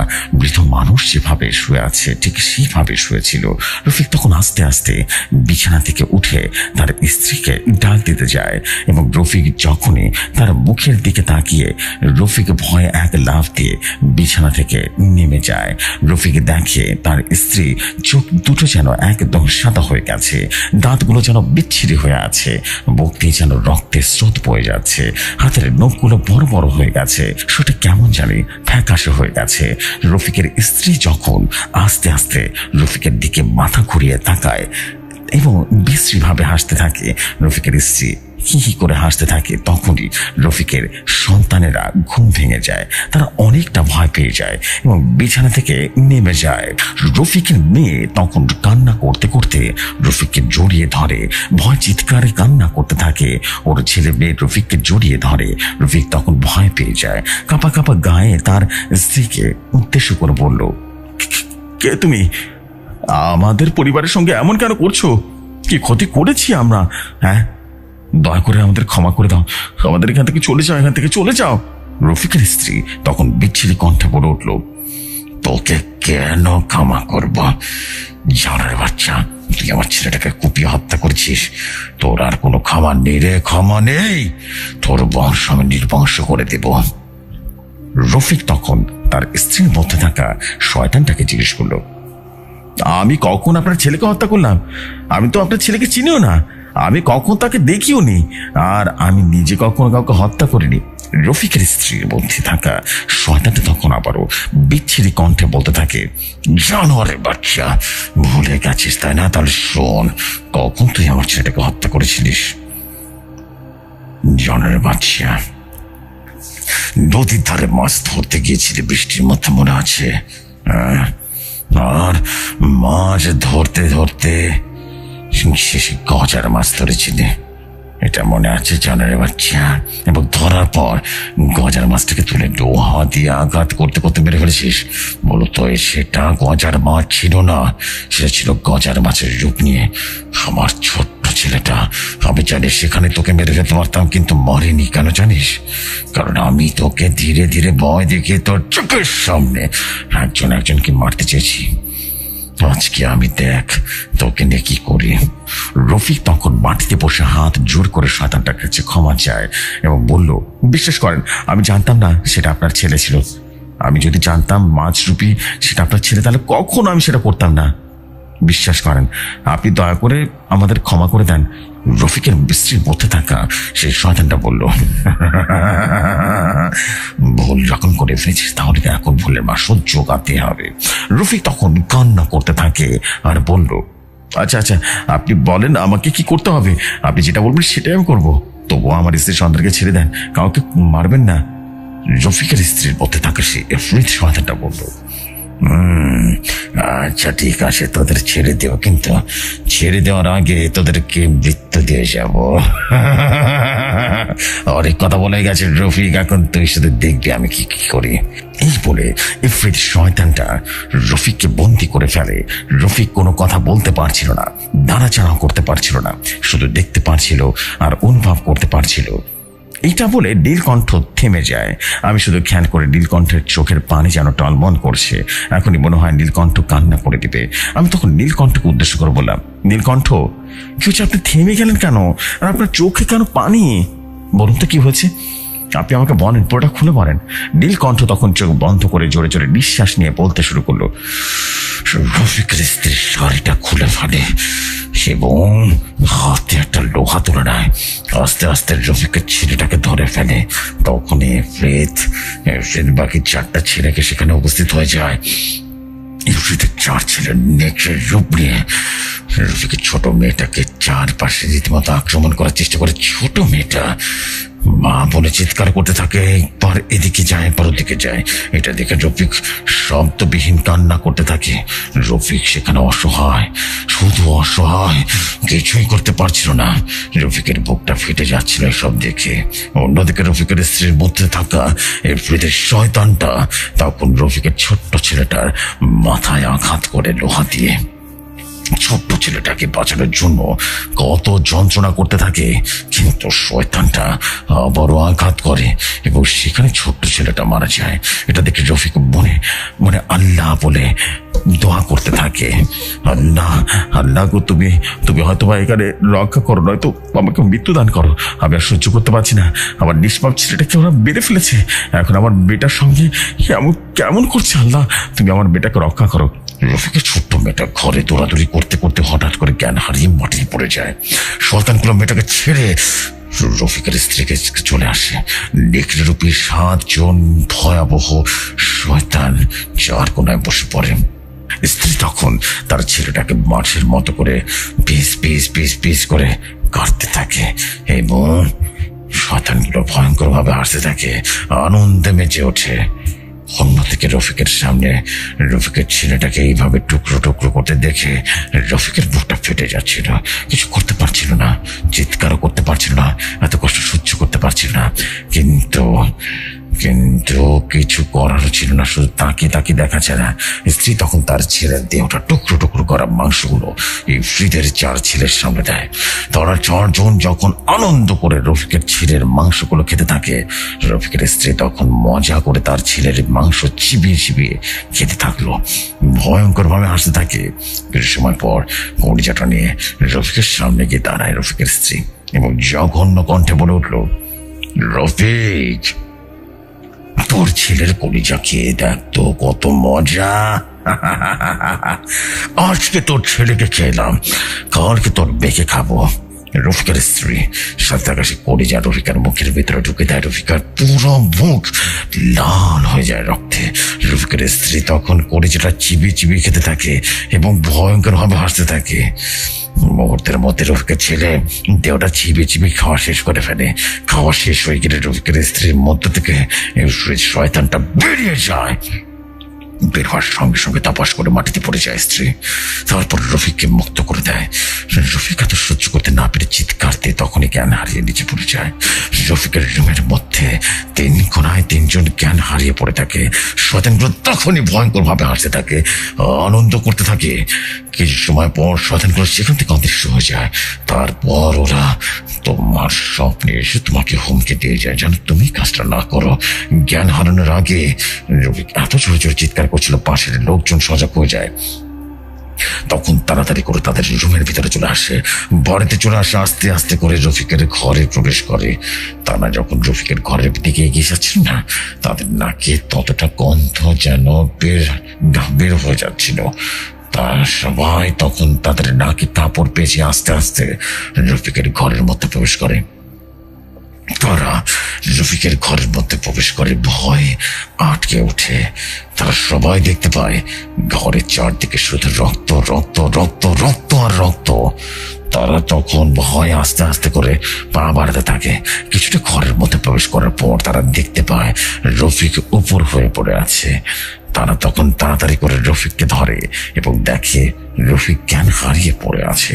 তারা সামনে তাকে দেখে তার স্ত্রী এবং জ্ঞান হারিয়ে পড়ে আছে। একটা মহিলা তখন তাড়াতাড়ি করে রফিকের স্ত্রীর শাড়িটা ঠিক করে দেয়।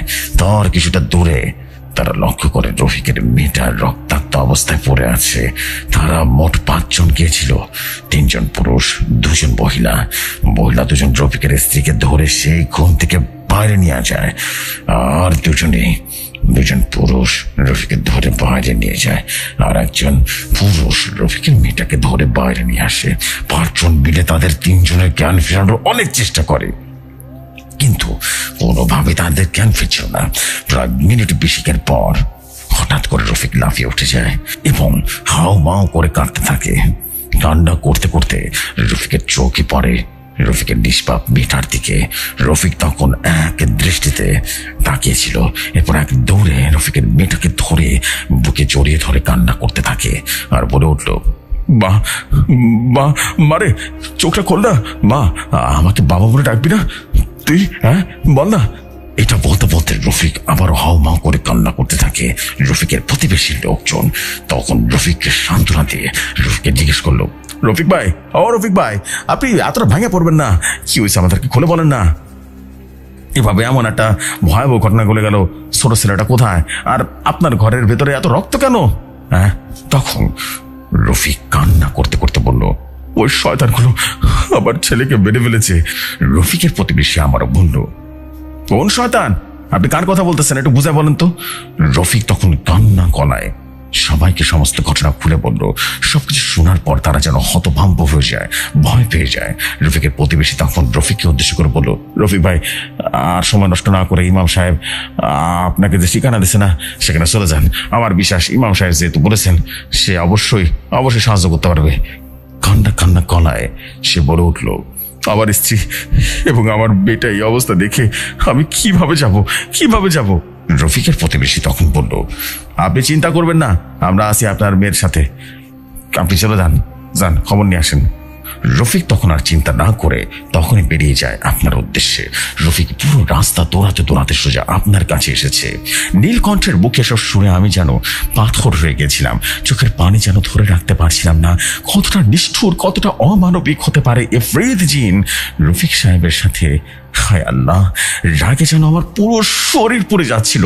এতটা বিভৎসভাবে কেউ কাউকে মৃত্যু দিতে পারে? ইচ্ছা করছিল এখনই ইফরিতে ধরে ভয়ঙ্কর শাস্তি দিতে।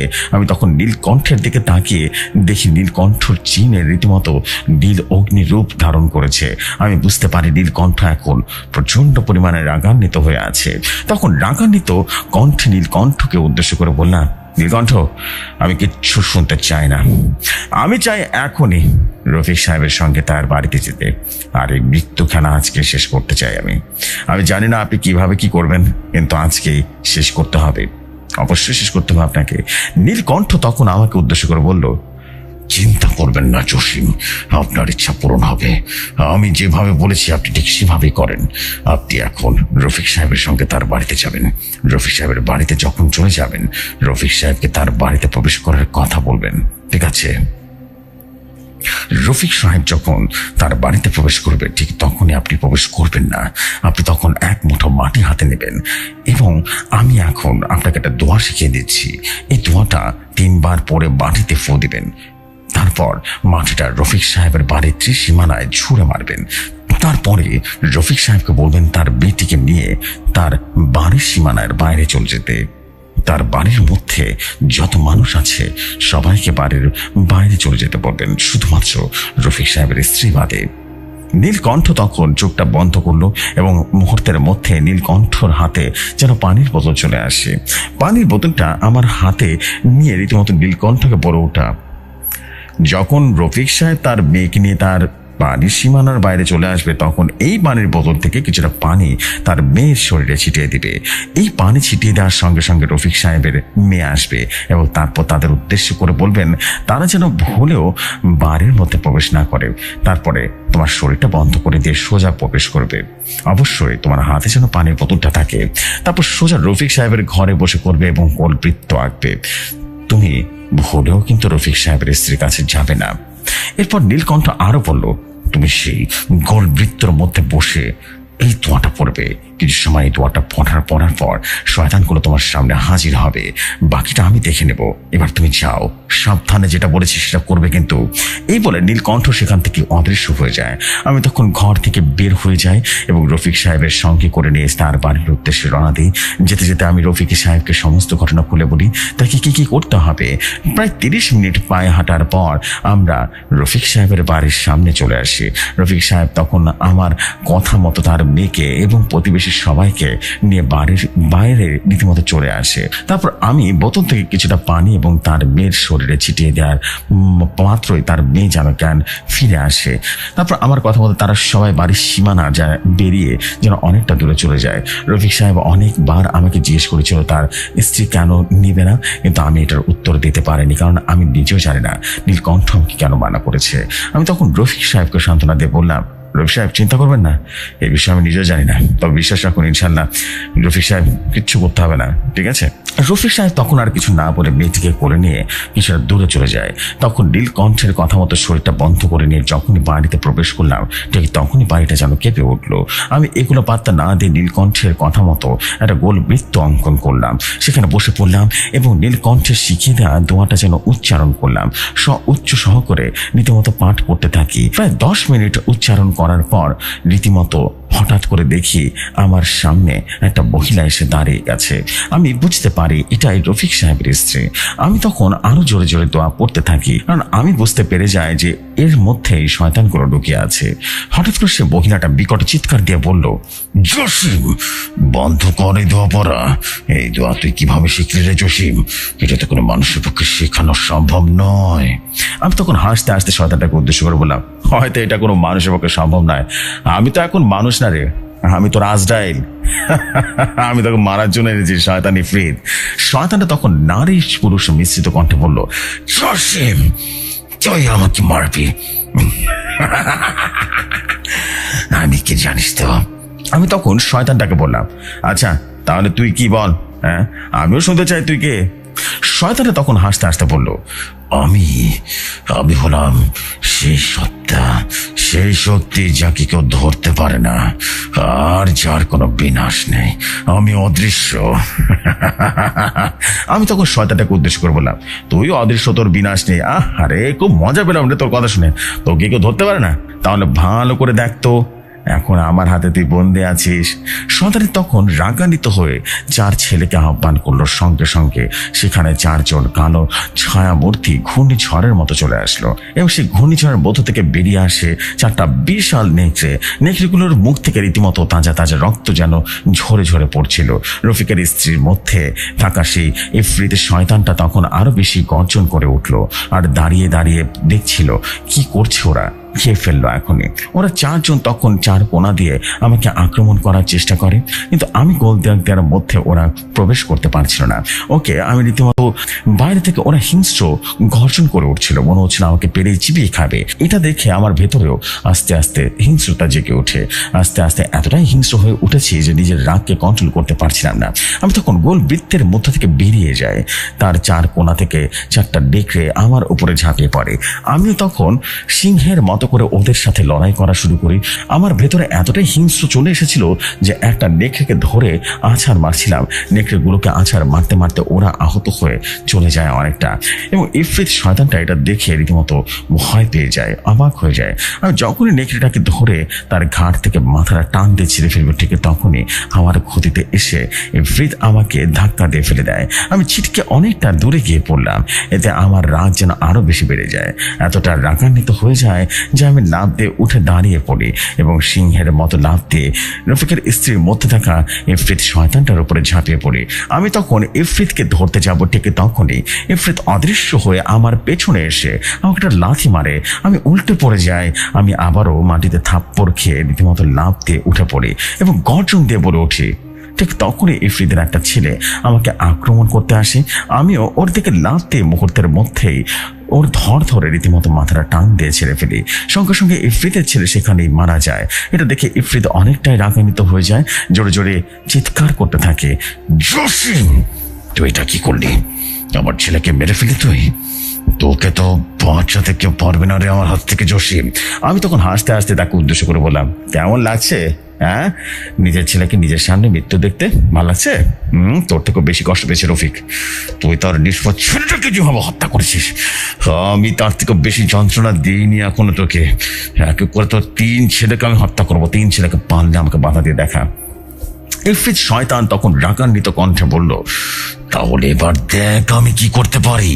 এটা বলে ইফরিত যেন হাওয়ার সাথে মিশে যায় এবং ভয়ঙ্কর ভাবে হাসতে থাকে। আমি ওকে দেখতে পাচ্ছিলাম না, চতুর্পাশ থেকে যেন হাসির শব্দ ভেসে আসছিল এবং হাসতে হাসতে ইফরিতের শয়তানটা তখন বলে উঠল, জসিম তোকে আমি আগেই বলেছিলাম আমি হাওয়া, আমাকে ধরা যায় না। এটা বলে আমাকে চতুর্পাশ দিয়ে আঘাত করতে থাকে, আমার পেছনে সামনে আঘাত করতে থাকে। আমি কিছুই বুঝতে পারছিলাম না, আমি শুধু মার খেয়ে যাচ্ছিলাম। একটা সময় আমার পেছনে জোরে জোরে একটা লাথি মারে, আমি যেন উপর হয়ে অনেকটা দূরে পড়ে যাই। ইফরিতের শয়তানটা তখন নারীর কণ্ঠ এবং পুরুষ কণ্ঠ মিশ্রিত কণ্ঠে হাসতে থাকে, বিভৎস সেই হাসি। তখন আমি চোখ বন্ধ করে চিৎকার করে বলে উঠি, নীলকণ্ঠ কোথায় আছেন আপনি? তাড়াতাড়ি চলে আসুন। এটা মাত্রই আমি হাওয়ার গতিতে কিভাবে যেন আবারও সে গোল দাগের মধ্যে চলে যায়। আস্তে আস্তে আমার সম্পূর্ণ রাগ হিংস্রতা বিলীন হয়ে যায়। আমি আবারও আগের মতো স্বাভাবিক হয়ে যাই। তখন এই চারপাশ থেকে সবকিছু যেন স্টপ হয়ে যায়। হাওয়া যেন চলাচল বন্ধ করে দেয়, বাতাস যেন স্টপ হয়ে যায়, গাছের পাতাটাও যেন নড়াচড়া করছে না। ইফরিত তখন হাওয়ার গতিতে যেন প্রকাশ্যে চলে আসে। আমি দেখি ইফরিত শয়তানটা আবারও এক দৃষ্টিতে তাকিয়ে আছে, হয়তো নিজেও বুঝতে পারছে না এগুলো কি হচ্ছে। আমি তখন ইফরিতকে উদ্দেশ্য করে বললাম, চলে এসেছে তোর মৃত্যু। ইফরিতের শয়তানটা তখন চিৎকার করে বলল, কে তুই? সামনে প্রকাশ্যে আয়। নীলকণ্ঠ তখন অদৃশ্য ভয়ঙ্কর কণ্ঠে বলে উঠল, কেন রে? তুই আমাকে দেখতে পাচ্ছিস না? তুই না অদৃশ্য, তাহলে আমাকে আটকাতে পারছিস না কেন? ইফরিত শয়তানটা তখন চিৎকার করে বলল, সাহস থাকলে সামনে আয়, আমার সাথে যুদ্ধ কর। নীলকণ্ঠ তখন আবারও অদৃশ্যভাবে ভয়ঙ্কর কণ্ঠে বলে উঠল, তুই আমাকে আহ্বান করলি না? তুই তোর নিজের মৃত্যুকে আহ্বান করলি। এবার প্রস্তুত হয়ে না, আমি এসে গেছি। তখনই পুরো জায়গাটা নীল হয়ে যায়, চারিদিকে শুধু নীল আর নীল। ইফরিত শুধু এদিকে ওদিকে তাকাচ্ছিল, কিন্তু কোনো কিছুই যেন বুঝে উঠতে পারছিল না সেখানে কি হচ্ছে। ঠিক তখন এই সম্পূর্ণ নীল রং একত্রিত হয়ে যায় এবং সেই নীল রং একটা বিস্ফোরিত শব্দ করে ফেটে যায়। আর সেই নীল রঙের মধ্যে বেরিয়ে আসে বিশাল দেখে এক ভয়ঙ্কর রূপ নিয়ে নীলকণ্ঠ। নীলকণ্ঠের পুরো শরীর বিষাক্ত আগুনে রীতিমতো দাও দাও করছিল এবং নীলকণ্ঠের চোখ দিয়ে যেন নীল অগ্নি শিখা যেন বেরিয়ে আসছিল। নীলকণ্ঠ তখন ভয়ঙ্কর ভাবে ইফরিত জিনের রীতিমতো 3 ছেলের উপরে নীলকণ্ঠ রীতিমতো বিভৎস এক দৃষ্টিতে তাকালো। তারা 3 জনই যেন আগুনে ভস্ম হয়ে যায়। এটা দেখে ইফরিত জিন রীতিমতো অনেকটাই ভয় পেয়ে যায়, অবাক হয়ে যায়। ইফরিতের শয়তানটা তখন ভয় ভয় নীলকণ্ঠকে উদ্দেশ্য করে বলল, সেই আমার প্রভু, আমার ভুল হয়ে গেছে, আমাকে ক্ষমা করে দিন। আমি কথা দিচ্ছি আমার জীবনে এখনো কোনোদিন এখানে আসবো না, চলে যাচ্ছি। নীলকণ্ঠ তখন হাসতে হাসতে বলল, আচ্ছা ঠিক আছে, যদি পারিস তো বাইরে বেরিয়ে দেখা। ইফরিতের শয়তানটা তখন দ্রুত সেখান থেকে চলে যায়। ঠিক তখনই ধপাস করে আবারও নিচে পড়ে যায়। নীলকণ্ঠ তখন উচ্চ স্বরে হাসতে থাকে, বিভৎস সেই হাসি, এবং হেসে হেসে বলল, আমি জানতাম তুই পালানোর চেষ্টা করবি, এই জন্য আগে থেকে তোর পালানোর রাস্তা বন্ধ করে রেখেছি আমি। এটা বলা মাত্রই হাওয়ার গতিতে এসে নীলকণ্ঠ ইফরিতকে শক্ত করে জড়িয়ে ধরে এবং নীলকণ্ঠ ইফরিত শয়তানটাকে তখন চিৎকার করতে থাকে আর বলতে থাকে, হে আমার প্রভু, ক্ষমা করে দিন, আমাকে ক্ষমা করে দিন, আমি পড়ে যাচ্ছি, আমাকে ক্ষমা করে দিন। এভাবে চিৎকার করতে করতে আস্তে আস্তে ইফরিত নিস্তেজ হয়ে পড়ে যায়। ইফরিতে সেখানে নীলকণ্ঠের শরীরে নীল বিষাক্ত অগ্নিশিখা যেন পড়ে যায়, মুহূর্তের মধ্যেই সবকিছু যেন লণ্ডভণ্ড হয়ে যায়। নীলকণ্ঠ তখন জসিমকে উদ্দেশ্য করে বলল, জসিম, রফিকের স্ত্রী অনেক আগেই মারা গিয়েছে। গতকাল রাতে রফিকের স্ত্রীকে ওরা মেরে ফেলেছে, কিন্তু এটা কাউকে বুঝতে দেয়নি, কারণ ওরা জানতো তুমি এখানে আসবে। আর ভুলবশত যদি তুমি ওর কাছে চলে যেতে সর্বনাশ হয়ে যেত। এই জন্য আমি তোমাকে নিষেধ করেছিলাম, তুমি ভুলেও তার স্ত্রীর কাছে যাবে না। এখন এবার এটা সম্পূর্ণ শয়তান মুক্ত। তোমার হাতে যে বোতলটা পানি আছে না, তা পুরোটা ছিটিয়ে দিবে, তাহলে আর কোনো সমস্যা হবে না। এবার আমি চলে যাচ্ছি, তুমি সাবধানে বাড়ি থেকে চলে যেও। প্রয়োজন পড়লে আমাকে আবার স্মরণ করবে, আমি চলে আসবো। এটা বলে নীলকণ্ঠ সেখান থেকে অদৃশ্য হয়ে যায়। আমি তখন রফিক সাহেবকে সমস্ত ঘটনা খুলে বলি। রফিক সাহেব অনেক ব্যথিত হয়েছে তার স্ত্রীর মৃত্যুর কথা শুনে, কিন্তু কিছুই করার নেই। তারপর আমি আমার বাড়িতে চলে আসি। বাড়িতে এসে দেখি আমার স্ত্রী নাইমা মুচকেটা হাসি দিচ্ছে এবং মুচকে হাসছে আমাকে দেখে। আমি তখন তাকে দেখি, একটু মুচকে হাসি দিই, কারণ আমি বুঝতে পেরেছি আমি কেন এত হিংস্র হয়ে গেছিলাম। আমি তখন জসিম ভাইকে উদ্দেশ্য করে বললাম, আচ্ছা জসিম ভাই, তাহলে এটা বলেন না কেন হিংস্র হয়ে গেছিলেন? জসিম ভাই তখন বলল, ভাই আজকে না, আমার আজকে অনেক খারাপ লাগছে শরীরটা। এটা বলে জসিম ভাই সেদিনকার মতো ঘটনাটা শেষ করলো। তো দাদা ভাই, বুঝলা কেন আমি তোমাকে মাছ ধরতে নিষেধ করেছিলাম? বৃষ্টির মধ্যে জিনেরা অনেক দিক এদিক ওদিক একেবারে চলে যায়, এই মাছের রূপ নেয়, ওই মাছের রূপ নেয়। হ্যাঁ, এই জন্য পথে ঘাটে বিড়াল সাপ টাপ দেখলে কখনো সেটাকে মারতে নেই। তো দাদা ভাই, আজকে ঘটনা কেমন লাগলো? মজা লাগলো তো? আমি তখন বললাম, হ্যাঁ দাদা ভাই, অনেক মজা পেয়েছি। আসসালামু আলাইকুম জেপসি ভাই, কেমন লাগলো জসিম কবিরাজের ঘটনা? আশা করি অনেক অনেক বেশি ভালো লেগেছে, এবং ভালো লাগলে অবশ্যই কমেন্ট করে জানাতে ভুলবেন না, এবং আমার জন্য দোয়া করবেন। আমি প্রচন্ড অসুস্থ হয়ে পড়েছি। ইনশাল্লাহ আবারও দেখা হবে নতুন কোনো এপিসোডে। এই ঘটনার মূল লেখক আমি নিজেই। আমার নাম হাফিজুর রহমান রানা, ঢাকা ভাষা বিভাগ, ফরিদপুর জেলা সালথা থানা। আমি খুবই ছোট মানুষ, মাত্র 20 বছর বয়স। আমার জন্য দোয়া করবেন। লেখায়